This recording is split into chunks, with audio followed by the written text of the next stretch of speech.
How to zoom out in Blox Fruits on laptop. Hello and welcome back to our channel. In this video presentation, I'll demonstrate how to zoom in and out on your laptop. It's a simple process, so follow along. Zooming in and out on Blox Fruits is straightforward.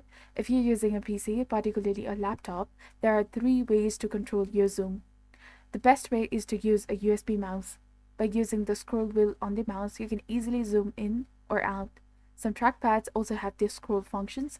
Simulate a scroll wheel on your laptop's trackpad. You can zoom in and out that way as well. Another simple option is integrated into your keyboard. Just press O to zoom out.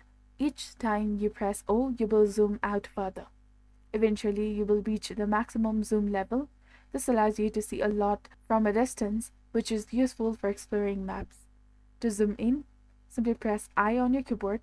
Press I repeatedly to zoom in further until you reach a first-person view.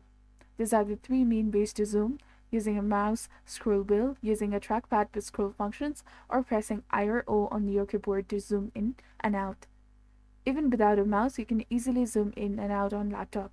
I hope this tutorial on zooming in and out on Blox Fruits was helpful. If you found this video useful, please like, share, and subscribe for more simple tips. Thank you for watching.